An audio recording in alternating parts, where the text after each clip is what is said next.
The door opened, and Sufferer came in, peeked his faceless head around, and decided he was going to feed here.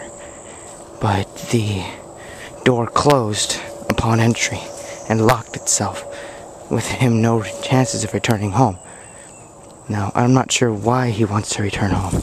This has never been made clear to me, and during confrontation with him, I have never asked. And it's every time either been those chases back there that I think I see. Now, I'm pretty sure they happen. but I'm not crazy, so. But mostly when it's been speaking, I've heard him speak. He has a very, I could say, attractive voice.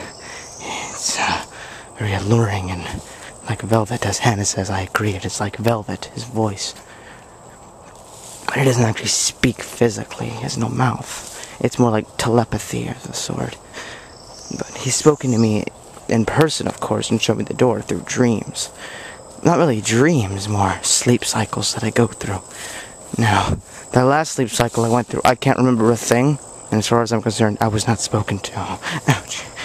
All that happened was I came back about a week or so later. Nothing crazy happened while I was gone. When I sent a few cryptic letters, and I can remember the smell, not the smell of it, the taste of salt in my mouth, and I don't know why. It kind of stuck there for the next couple of days. I also kind of remember the taste, too. Oh, that is beautiful. And it's blacked out again. Okay. Anyway. It was, what was I talking about? The smell, the taste of salt. Right. But anyway, the Princeton project was the opening of the door. And I've been spoken to through dreams, yada yada. Me and Hannah's, what we've come up with so far is a theory. We have no idea why he wants to go home.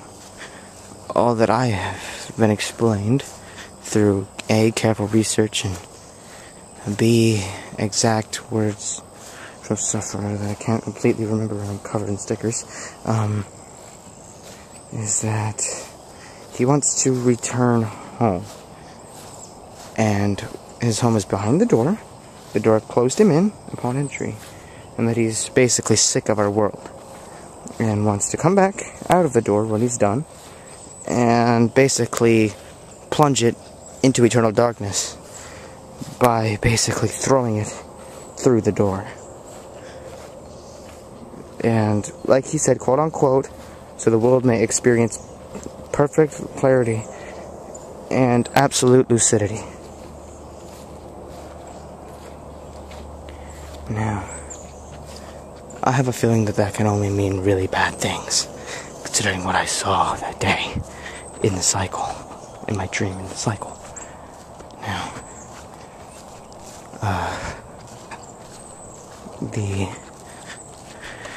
our objective again was keys. Might I remind you, Sazaeld, it's Zaeld, or whatever you say your name, Dan, Hannah, any other key watching, all the keys involved. Remind you, the objective is to return him to the door, get him in the door, but keep him locked in.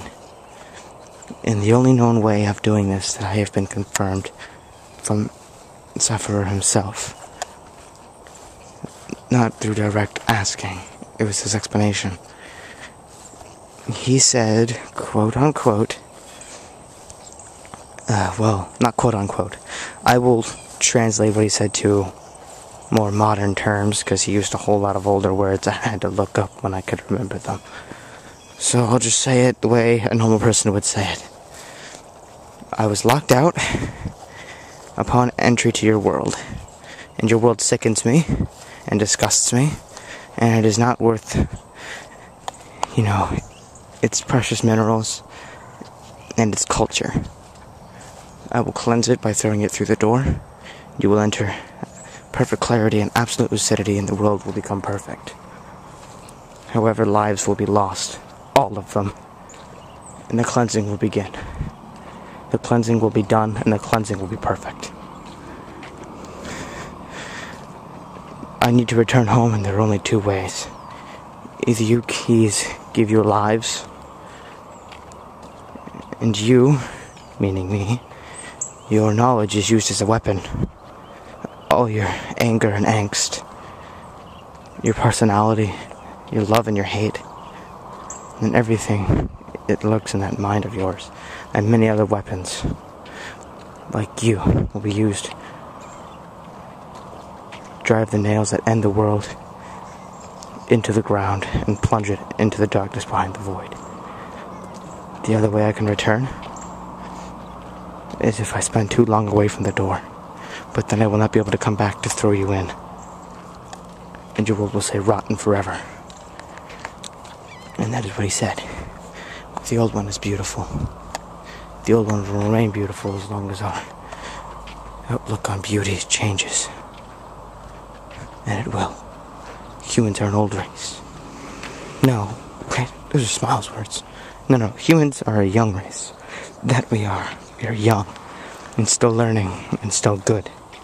And we will remain good as long as we learn, and as long as we are young. And we will be forever young. The old one is changing with us. And we will have to change with her. With our mother. Well, I guess I'm home, so I should probably stop this. But we have to keep him away from the door long enough that he vanishes, without supplying him with any source of survival. Well, enough of us survive at a time. That is all.